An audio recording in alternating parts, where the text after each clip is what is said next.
What's going on, creatives? So we're here again with another episode of Grids and Guides podcast.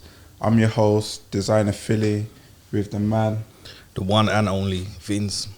Yeah, so today we've got another guest on, someone who's worked with Capgemini and a lot of other big design agencies.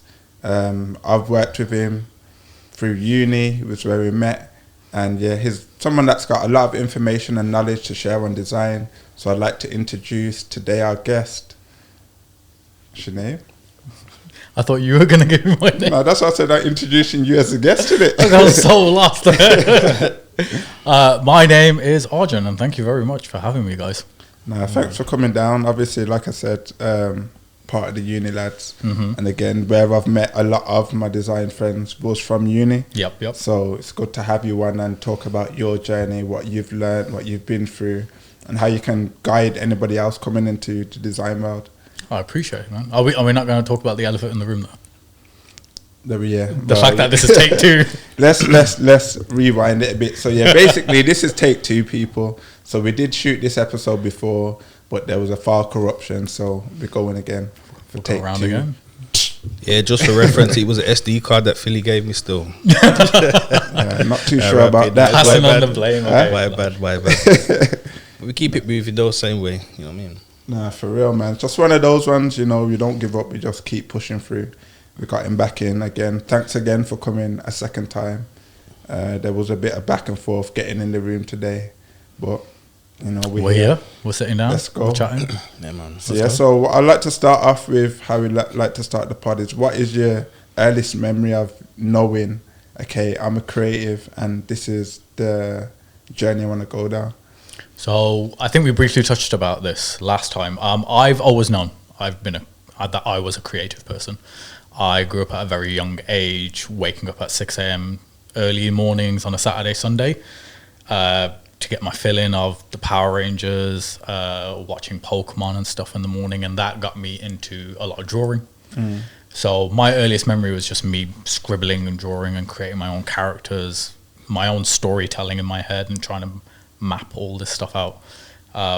Unbeknownst to me that this was actually something that I was actually really good at. I was actually quite talented in the space of sketching and illustrating, and having been told that enough times as a young child, you become a little bit, I don't want to say the words inspired. You kind of want to lead yourself into that direction because there seems to be something bigger here. People can see that I'm good at this and maybe I should take it serious, kind of thing. So I made the active choice to pursue it a little bit and dive into it, and then that's how I got myself involved inside of graphic design and anything else creative inside of that space, because it kind of just one thing knocks on the head of another thing, so it's like a bit of a domino effect.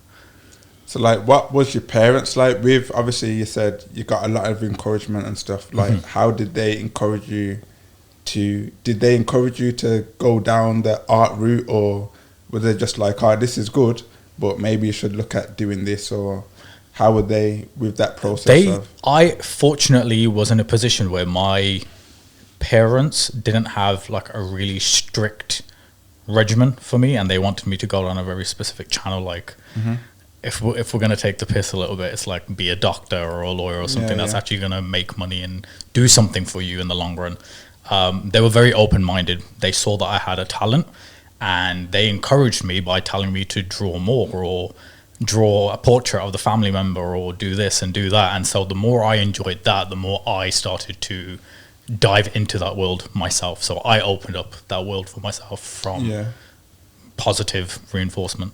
So have any of your family members still got any of those? My mum doesn't throw away anything, right? She's like one of those people who hoards out of like nostalgia, because everything holds such a dear memory to her. She has so much of my old artwork upstairs in a storage room. That is it.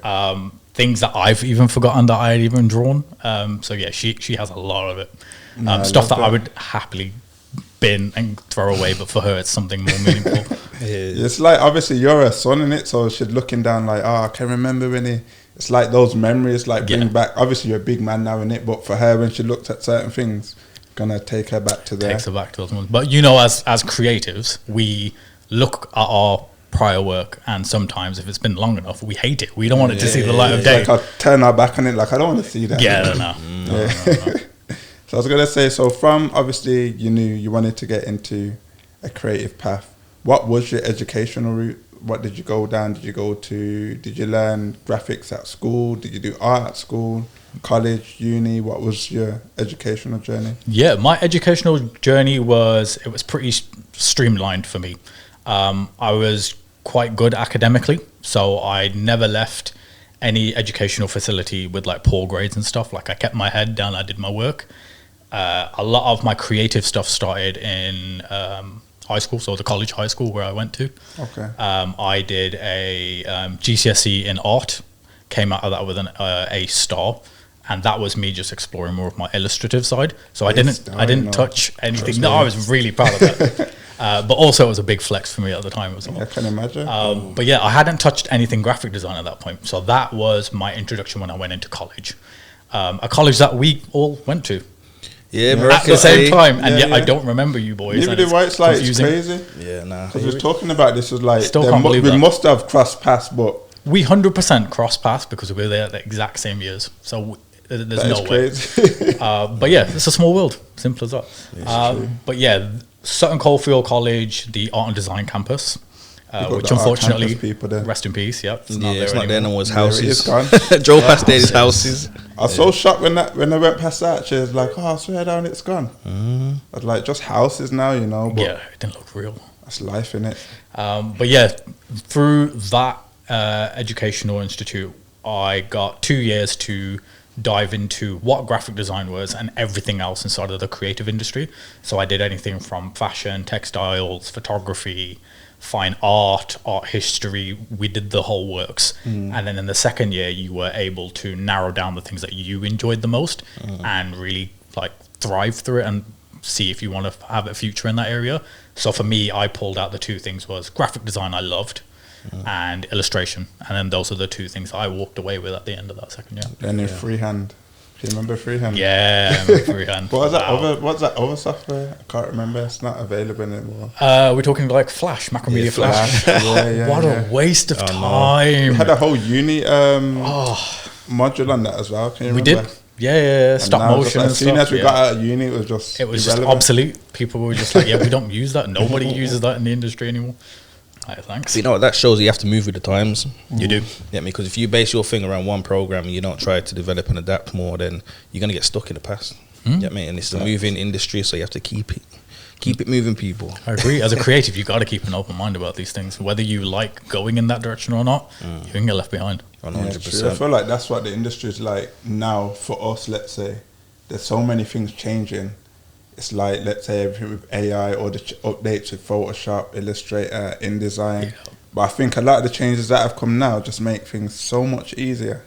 Like, let's say, the remove background tool. Before, we had to spend that time, go around it with the pen tool or a lasso tool all around edges. With the eraser, you can, you know. You know what, though? I still find that I have to use the lasso, only for little things. So I use the AI stuff to cut out the background. Yeah. The certain bits it misses out and it doesn't quite get, so... Because I know how to use a lasso and whatnot, that's where I benefit from it, because I can do little touch-ups. Yeah, for real. You know what I'm saying? So sometimes it takes out too much or it doesn't get it precise to where you need it, depending on, obviously, the image's background. But let's just say don't rely on it solely. A lot of people have the skill to do it yourself. think it's a solution. It's not a solution. It's still a tool at this point, and then we still need to refine those things after the fact, right? Most definitely. You see, like from college...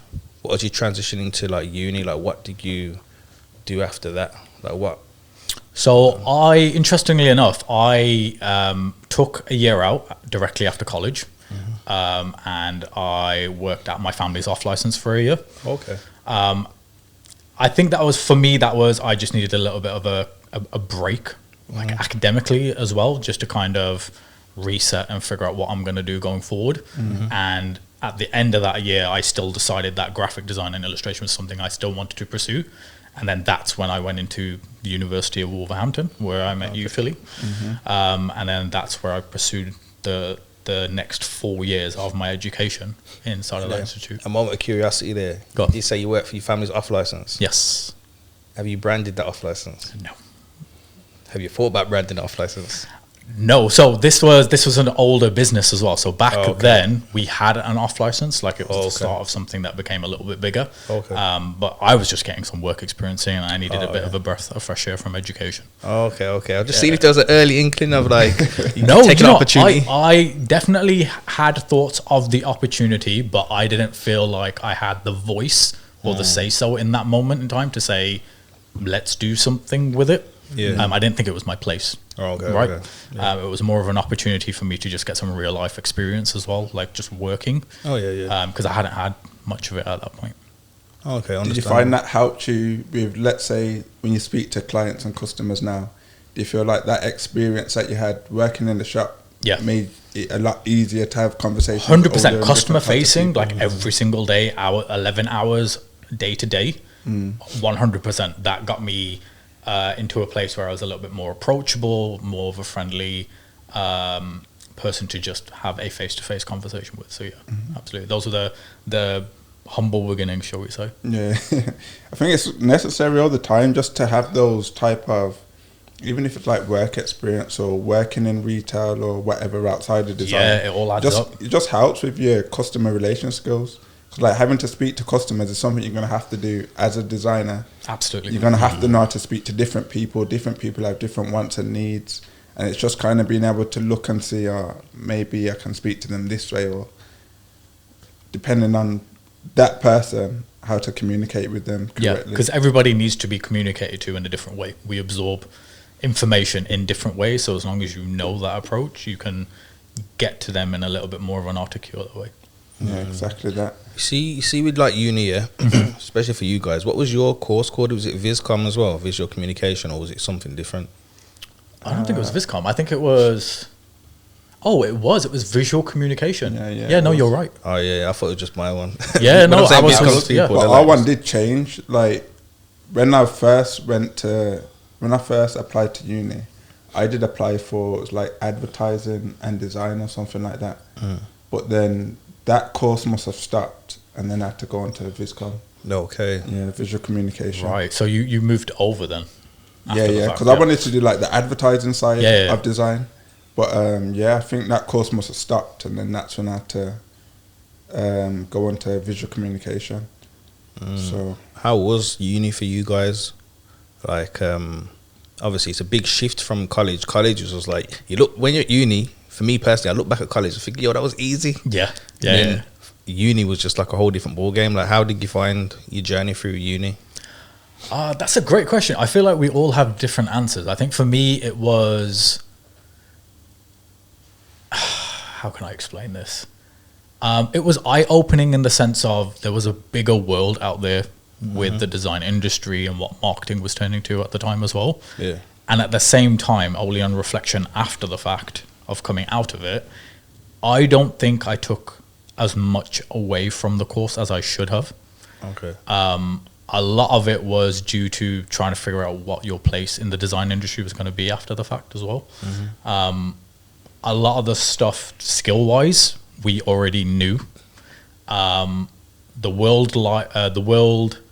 real world experiences that we took outside of university also didn't match up to the things that they taught us as well during the courses. I don't know whether you felt the same or not, Philly. What do you mean? Sorry, say that again. So in regards to the fact that the real world experiences that we had after we came out of university, they didn't match up to the things that they had taught us to do inside of the course. Not at all. And I didn't feel quite as prepared. Even though I did a placement and stuff, I still didn't feel as prepared as I should have. Because I feel like even in your placement, you're not really taught how it works. You're just kind of there and just like, we're going to make you do this today. Like obviously it's helpful because you're learning a skill, but you're not really learning, okay, if I'm an actual designer in this place, how does my role actually work? What's my day-to-day? What are the things I'm going to come into, like, hurdles with? How do I get around these hurdles? Like, that's the type of stuff I would have loved to have gotten hands-on learning and approaches to in the course. And I don't think we did get that. Nah, even, like, learning how to deal with a client. Obviously, we taught how to work to a brief. Yes. But again, it's like, how do I ask the correct questions to create this brief? Absolutely. If a client doesn't really know what they want, I don't feel like there was enough information or lessons on that. And even, let's say, like we said, there was some modules was learning software that was irrelevant. Yeah, like outdated. as soon as we, so they must have. Why did they not know that information? Like, okay, this is happening, but it's gonna be, irrelevant. Yeah. You know what? Personally, I'll say this. I feel like their job at uni is to see how your brain works, and it's for you to generate ideas. Because if you go from uni to a top agency, they're employing you for your ideas. And I feel like it's on you while you're at uni. It's on you to get the softwares. It's based on ambition and just natural creativity. If you want to get somewhere, you're going to be proactive outside of the building. Do you know what I'm saying? Yeah, it's a great way to look at it, yeah. When you leave uni now and you get jobs, you're realising they don't care about what you're showing them to do with theory and where you got your ideas from. They just want the ideas and they want you to complete the work. Yeah. So it's a bit of like not confusing, but it's a bit conflicting. And I seen that when I was in uni. I was doing flyers for Punch Records while I was at uni, and I was submitting it as my work. And I was thinking, yo, this is brilliant. It's like the lecturers, they didn't want to know. They wanted to know my ideas, had to annotate everything. And I just felt that's why I was a bit conflicted. Do you know what I'm saying? I could do the work, but I didn't want to do all this theory stuff. Yeah. I just wanted to create, and I felt like no one was teaching me how to use the programs. We had to do it ourselves. Yeah, between us, we're passing around the disc with the crack codes on it. Allegedly. You know what I'm trying to say? Yeah. We pay for it now. But back them days, that's what we had to do. So personally, that was my kind of journey. You see, for you in uni, what did you do after uni? So after university I was trying to break into the industry. So Philly will know this, that I took a work placement during my original 3 years that turned into 4 years. And that was with a company called Capgemini. That was my first real introduction into the actual working world, as well as what my industry of design looks like inside of it as well. Even though that gave me a really good head start, I still found it difficult outside of university to try and get that first job, because a lot of the times they kept saying you still needed X amount of experience, and I already had a year in my back pocket. But even that didn't seem like enough. I think a lot of that stems from the fact that design or the creative industry as a whole wasn't popping like that when we came out of university back in that time. So we're talking 15 years ago. Things have changed quite fast and also quite slow at the same time. Those opportunities weren't around. They weren't around as often as you'd find them now in this day and age. True. So I think that was one of the challenges that I had, is that I didn't go straight into a design role. I ended up getting a job working for Apple for 3 years. Which was also really beneficial for me as well, because they told a different story inside of the retail experience that normal people got back in those days. It was about brand, and it told you and taught you what a brand is supposed to be. I took so much away for those 3 years that I do not regret working with Apple. Because they were brand custodians, they were masters of it. And I knew exactly what I wanted to do going into a design role after the fact, just because of Apple. Do you feel like they kind of taught you about standards? Oh, absolutely. They were the top. They were the pinnacle of it. When it came to brand and their marketing, their identity, everything that they had weaved inside of itself, they taught us how to be those custodians. Everything that we were represented the brand. That's our mannerisms, the way we talked, the way we communicated, our visual identity. Everything came from those type of teachings, and I put that into practice when I did go eventually into the design industry when I got my first job as a designer. You see, when you delved into the industry, I had 2 questions. Go on.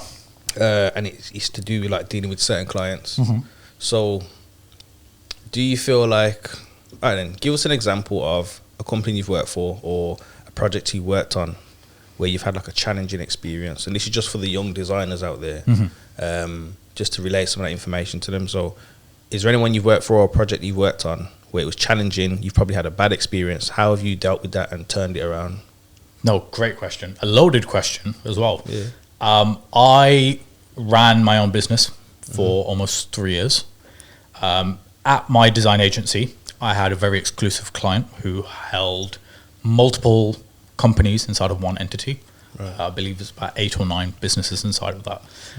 It was my job as an exclusive contractor for them to manage all of those brands individually, but that also meant wearing different hats for each business because it varied. It was anything from healthcare, hospitality, real estate, investment portfolio. It was quite a plethora. Okay. The person who owned it is somebody that I found quite challenging to get his vision across. More so because he was a man about figures. He was very analytical.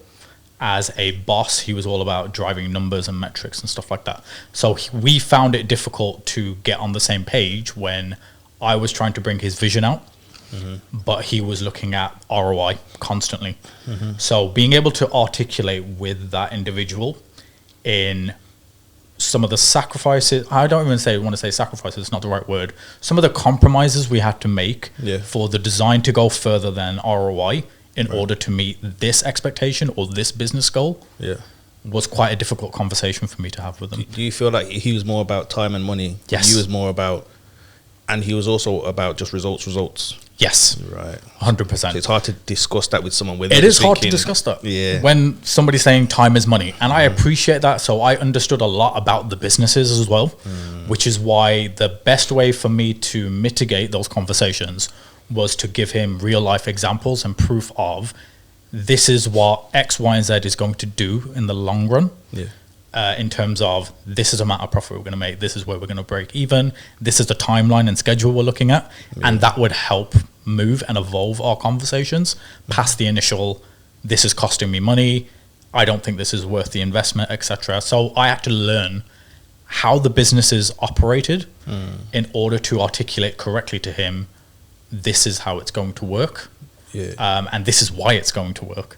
And then that eventually got us into conversations that we were more aligned.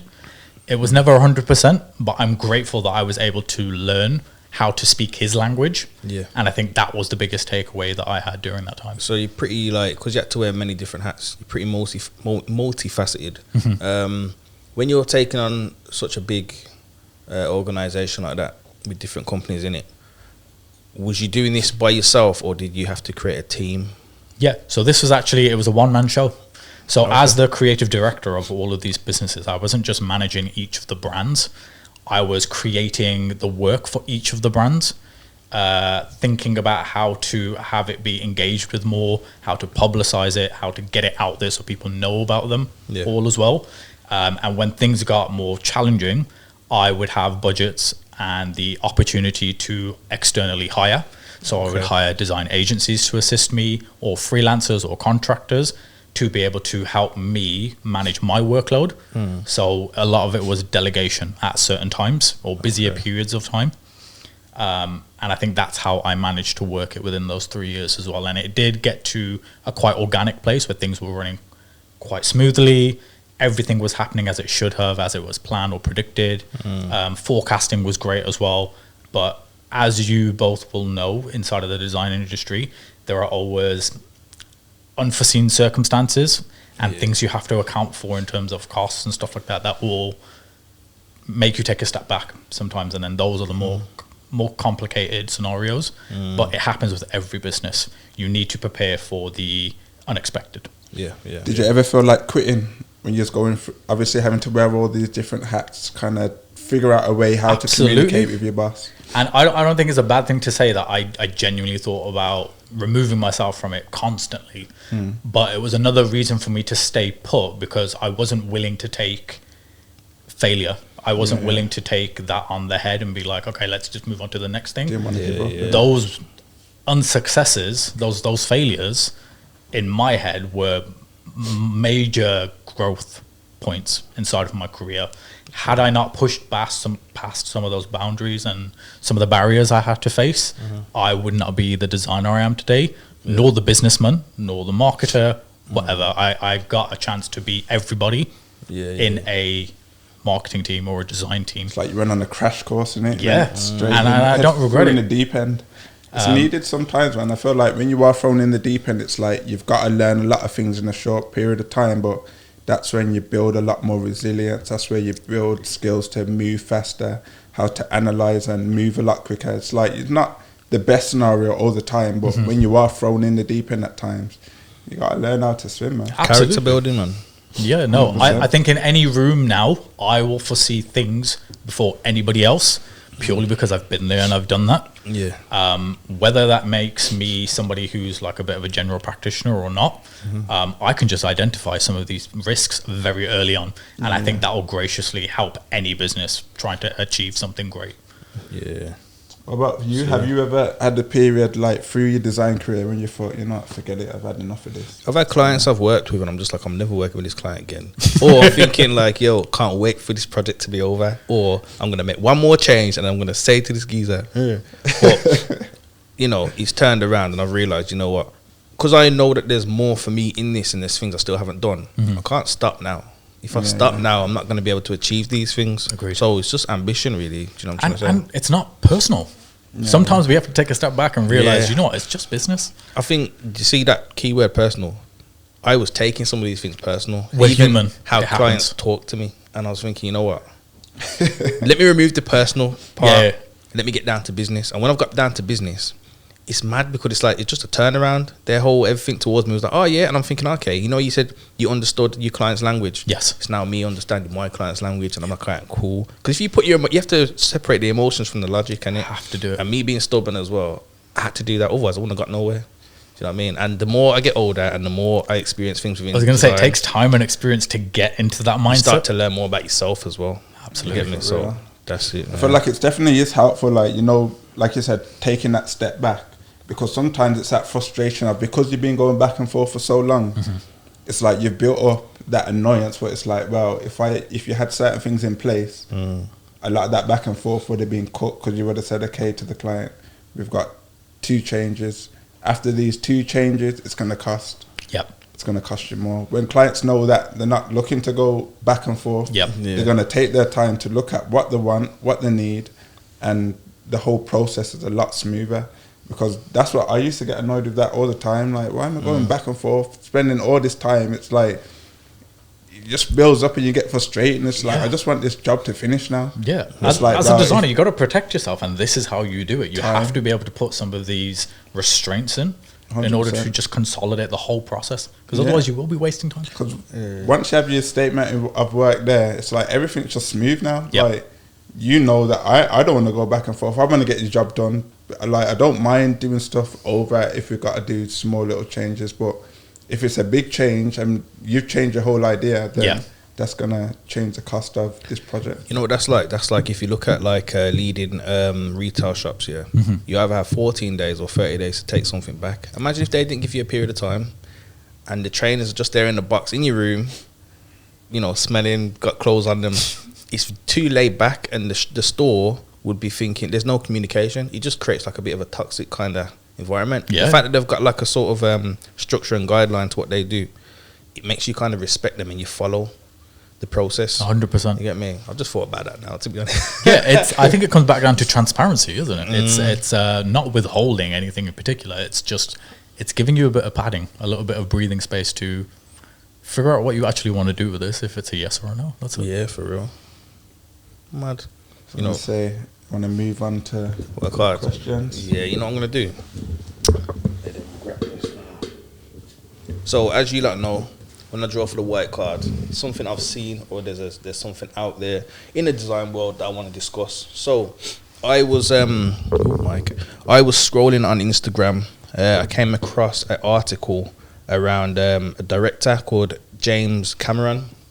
Now, there's a program called InVideo, and this is all based around AI, and he's described it as a weaponization of technology, a Terminator style apocalypse.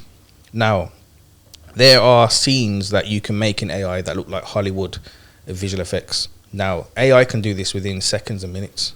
There's been directors that have been trying to pull this off with movie sets, spending over like 15 to 40 million on visual effects, and then now you've got AI that can do it within like minutes. Now, for me, it's mind-blowing, but at the same time, it's kind of, look at all those people that were employed, look at the fun that it took, the creativity and the ideas. You're taking that away with just a click of a finger and a computer with some prompts. So it's good and it's bad. It's like a catch-22. How do we feel about this happening? That's a great question. A very good question. I'll let you, as you're the guest, I'll let you go first. You can let me handle this first. I have a real passion for cinema, and James Cameron is one of those directors who is very well known for his ability to storytell and create worlds out of nothing. And a lot had to do with practical effects, right? So this idea of being able to just click a button and get something close to what he was able to produce with a team of hundreds of people and props and staging and scheduling and everything that comes in the background. It's a little bit sad. You're very right in the sense of like, it's almost like a double-edged sword, right? There is a beauty and an art in cinema to practical effects, and because they are real and those explosions are going off for real, and the scenery is actually in the locations that they're being shot in and stuff like that, there is a beauty to some of those atmospheres and the experience you're taking in that is lost when you click a button and you generate the whole thing. And our eyes are able to perceive whether something's real or not. A lot of the time you can be pulled out of a story purely because the CGI or the AI in this case is poor, and it just ruins the whole narrative. The experience is shot for you. The worst thing a director can have is its audience being stripped away from the story, and that happens with poor AI or poor CGI sometimes. James Cameron knows to use practical effects. He knows how to keep his audience captivated. So it's a bit of a shame. I suppose it takes away those directors their USPs. Yes. Because it's like with any brand, even if it's a music artist, if you're picking up an Eminem album, you're expecting Eminem. Imagine if there's someone that sounded like Eminem, but he didn't have the same kind of accolades, didn't have the same backstory, but he's doing the same thing. It's gonna take it away from what you was interested in. So I feel like as long as AI doesn't rub things out, it's going that way. It's impressive, but I don't know. I'm still. We can't argue the fact that it's not impressive. It's crazy how quickly it's evolving at the moment, and it's amazing what it can do, but it lacks emotion. A lot of the time. For real. There's another thing I want to touch on quickly. Sorry to cut you out. Theo was saying off camera, big up Theo. Theo said to me, Adobe has now purchased Figma. Oh, swear down. Makes sense still. So that's a good purchase. I've never used Figma, but I've heard about it. It's been ringing bells. So the fact that Adobe's done that, it reminds me of a time when we spoke about it earlier. Freehand. It was produced by Macromedia. Macromedia. And then that's college days. And then that's now Adobe Illustrator because Adobe purchased that off. They bought out Freehand, or I think Macromedia went into, I don't know, they probably purchased Macromedia. Do we feel like this is going to be something that happens, like the major players see what's happening out there, and because they're a bigger corporation, they're saying, oh, you know what, we're going to use that as one of our programs now, but take them out of the game? 100%. I think that's sad business though, isn't it? Like, a lot of people I've built this thing, and then it's either you're going to hold on to it or you're going to sell it. I'm sure they didn't have to sell it. They made the decision, so it's probably business-wise, it probably made sense. I built it up, sold it for whatever, how many multi-millions that they probably sold it for. But it's a win, isn't it? Here's a question though, do you think Figma looked at Adobe and said, oh, we can't compete with that? Because they were on levels. I doubt it. I think it was the other way around. I think Figma knew exactly what they were, what value they were bringing to the design industry, and kind of kept them on a leash for it. Well, they kept Adobe on their toes for a fair amount of time, apparently. You got to think that when you're looking at jobs and whatever through graphic design, Figma's always on there. Adobe, Figma. If anything to do with web, but Figma's, that's what I've been noticing, a lot more Figma's on there. It's a leading software inside of any design role now. And it never used to be like that once upon a time. Everything was Adobe CC. Like, as long as you knew the big three, which was InDesign, Illustrator, and Photoshop, you were absolutely guaranteed to get a design job. And if you don't have Figma inside of your resume now, a lot of people don't want to know you because they need you to be using that. It's an industry standard now. Because obviously the Adobe's version was XD in it. I don't know if you XD, yeah. So I feel like now that they've probably brought out Figma, XD, they're probably, I don't know the ins and outs. I have to look into it, but maybe the XD might be a lot better now with the kind of tools and how that works. I imagine there's a lot of data they're going to take away from Figma and maybe plug it in to XD with that. Or maybe get rid of XD altogether and just focus on Figma, because it has a cult following at this point. Everybody's using it, so I wouldn't be surprised. Yeah, that's a bit interesting. I have to look into that. But going back to the AI thing. I think it's good for, let's say you wanted to create a film now. You don't have that big budget. You'll be able to generate and create an idea to then maybe go and get a big budget to do. Like a pilot. Yeah, well, even like music directors or whatever, even just like coming up like grassroots film. Film.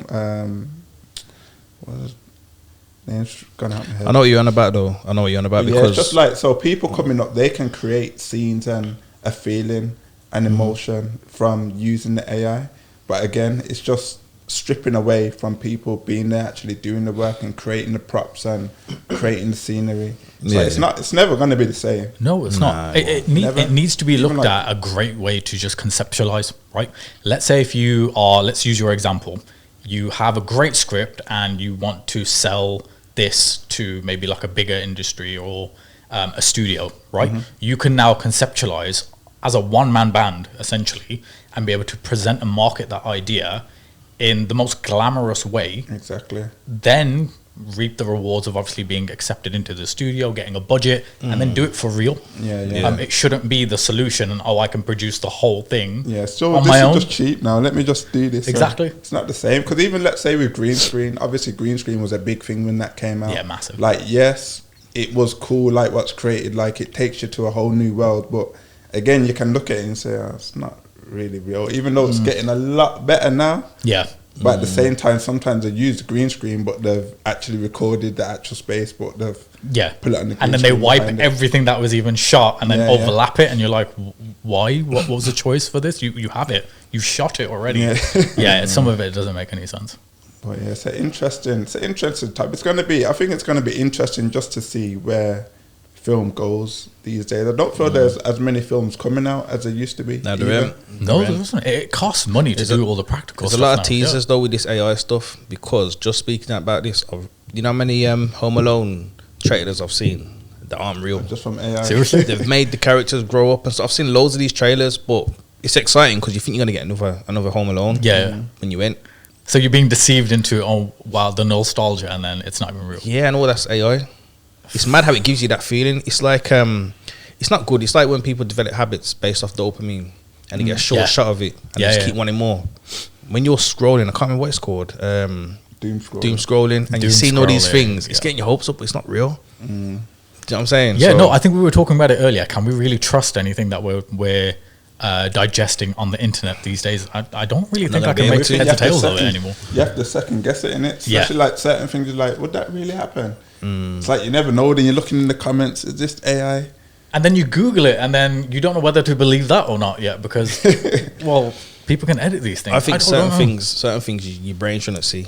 Now, I seen an AI video the other day. There's a man. It's like he just jumped through the wall. No, there's a chiropractor. There's an old lady, and he's doing a chiropractic thing, and he did it, and she went straight through the table, through the floor, and it looked like a bad dream, like one of them LSD trippy looking videos. And I was like, why have I just seen that? I wasn't supposed to see that. That was the most randomest thing you could have watched. Yeah. It's what happens in doom scroll. Chiropractor ones as well. Yeah. Mad. Just random things happening. They're cracking their bodies. The woman through the wall. I'm going to find one when we edit. You show me after this. I'm going to find one and put it on screen. It's funny.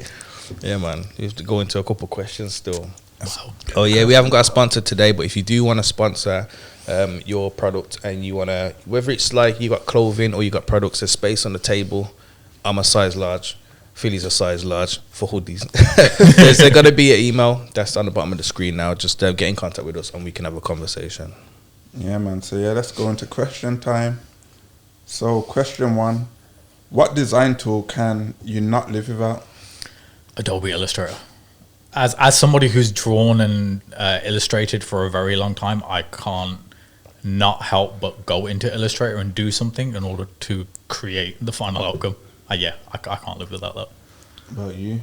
That's a hard question because I use quite a few now. I've got Photoshop, Illustrator, and After Effects, and now I'm using Premiere Pro more.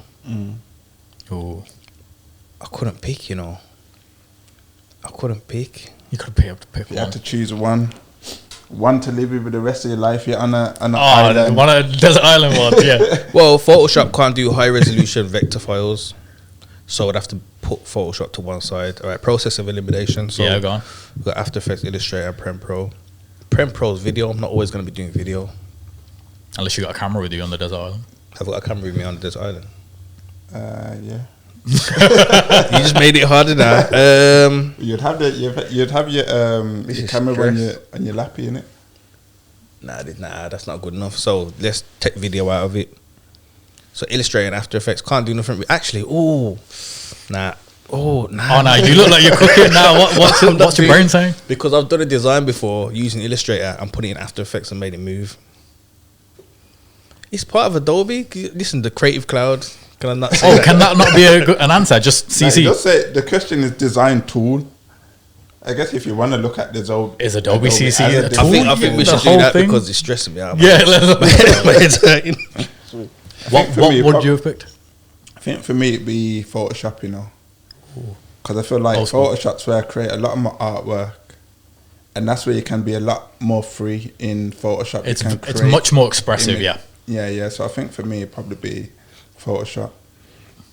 All right, then question 2: what design tip do you wish you knew sooner? Design tip. Let me cook, Vinz. Well, I've known this for a long time, but there was a stage where I wasn't flattening my flyers or certain documents before print. I was just sending it as a big document. How massive was your file? I don't know, but big up Strawberry Print. Yeah, I've said this on one of our past ones. Matt, who's there at the time, I think still there now, he phoned me one day and said, "Yo, your files are massive. Did you flatten it?" And I was like, "Oh, what's flattening?" And he spoke me through it. But I'm glad that he did that because he's seen my work come through. I was getting him a lot of business and stuff, and I appreciated that. So, yeah, after I did flyers and certain large documents in Photoshop, I would flatten it, CMYK it, and then send it off as a PDF. Didn't get taught that at uni. Didn't get taught that at college. Yeah, that's our real life experience. Process. That is something that we didn't get taught. To be fair. Yeah, it's true. Exactly. We learned that on the go. Even like bleed and stuff like that. That's crazy. No, again, we learned that on the go. I don't think we were taught that at university. That's crazy. I think for me, it'd probably be design tip I wish I knew sooner. Probably masking, you know. Oh, masking's good. Okay. I feel like when you use a mask, it's like when you are, let's say, cutting out an image or changing something, at least you know, I went too far over on that. I can do a redo, add it back in. Yeah, that's a serious one because I used to do the eraser. This is back in college days, you need to be adding and subtracting. Then you lose layers. it. But you have to be precise. You have to duplicate your layers, rub it out. If that didn't work, go back to the original. When masking came in, changed the game. Nah, for real, I did. Masking is a good one still. I can't think of mine. Do you know what? I think something that I genuinely can't live without at this point is image trace.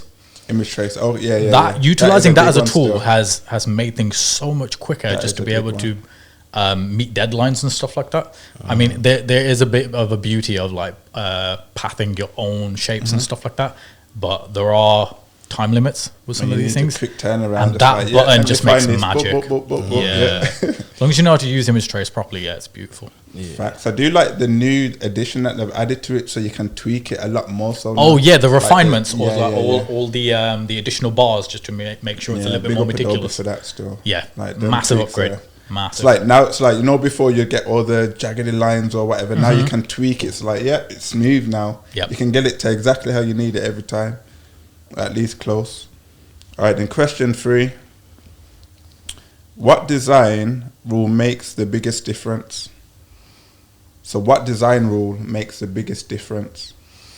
A design rule? Oh, you're going to have to come back to me.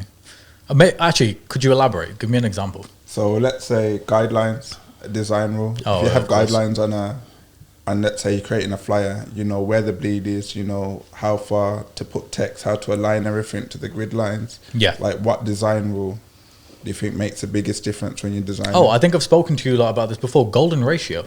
Golden ratio. So it's a cinematic technique, but it can be applied to pretty much anything like visually on display.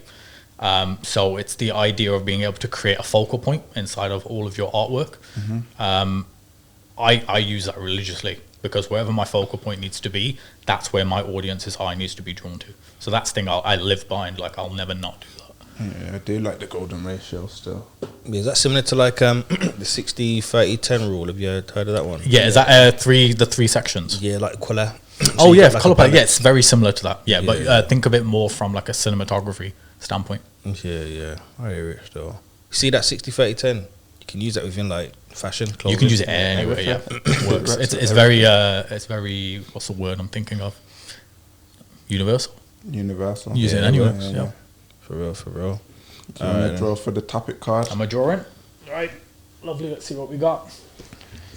Right, guys. Is the jack of all trades designer a thing of the past in today's design industry? Jack of all trades designer, no, because I feel like I said, when you're looking for work, you have to know like multiple different parts of the Adobe suite to even get into work. Yeah, agreed. Those are like the minimum, like basics that you need. And then, like you said, like we said just a minute ago, you need to know Figma as well. Some jobs you might need to know After Effects as well. You might need to know how to edit using CapCut or Premiere Pro. So I think it's normalized, but I don't think it should be. But at the same time, I feel like as a designer, you kind of need to go in between different software depending on what you're trying to do for your client or whoever you're working for. Yeah, it's necessary. I do feel like it's good to have like a specialist in your team. So if they can use something to like a high ability, utilize it. But again, see, like with Rico, he's doing video. If he needs to like quickly, say if the client sends him a low resolution logo, he can redraw that in Illustrator. Yeah, put it in his video. So everything now looks crisp, crystal clear. So it's good to have the ability to be able to use other things as well. But I think because people see other people doing it, they may feel like it's a expectation. You have to be 100% on every program, put too much pressure on themselves.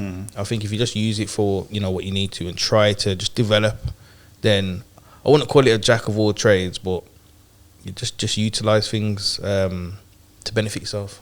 Yeah, I'm saying it's good to have the knowledge in it. I guess like the more knowledge you have, especially with Adobe Suite, would it make sense you just knowing one software?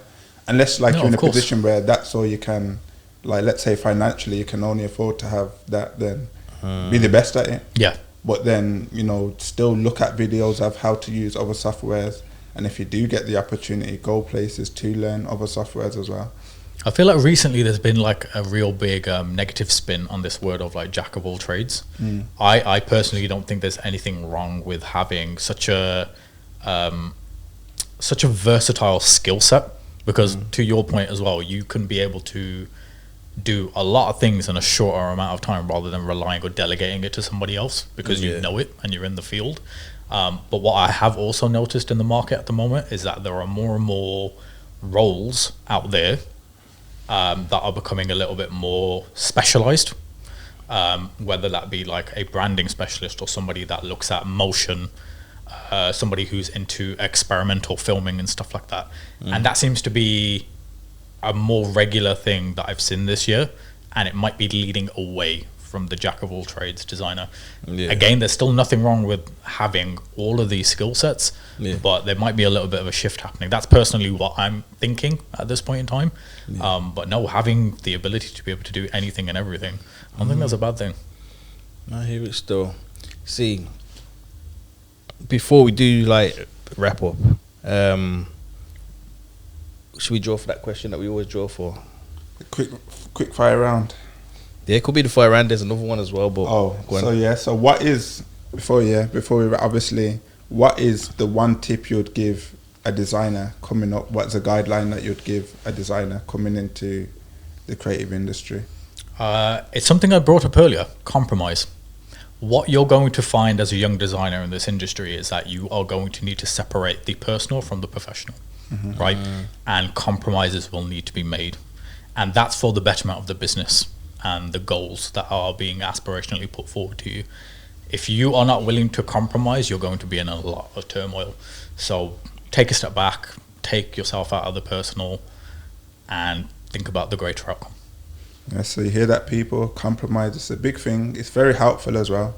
Sometimes you're not always right. Sometimes you could be right, but you have to find a balance between what the client wants and what it is you're trying to. The end goal is to finish the job and both be happy at the end of the day. If you can do that, then yeah, just compromise.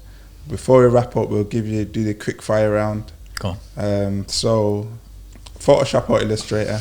Illustrator. Physical or digital art? Digital. Canva or Adobe? Adobe. Brand design or editorial? Brand design.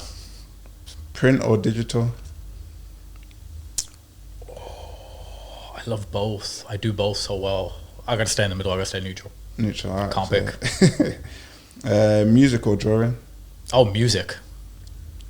Serious? I thought you would have said drawing. Music is one of those things that allows me to create. I Okay. can't imagine myself even drawing without having the right atmosphere. And creatively, music brings that out for me. What is your go-to music when you are trying to draw? Honestly, early 2000s R&B. Okay, R&B head. Okay. Working in a team or solo? Team. Always team. iPhone or Android? Android. Serif, Stop it. No. Stop. serif or sans serif? Serif. Trackpad or mouse? Mouse. All day, every day. Yeah, but yeah, thank you for coming on the show. No, thank you boys for having me. Part again. 2. But yeah, it was good to speak to you again, and let's hope this file don't get corrupt today. Yeah, don't say that. No, Yeah, It won't. jinxed It it. won't. let's take Nah, that out of it'll be fine. existence. It'll It'll be be all fine. good. The SD card will be fine. It'll be all good. Nah, but you know what?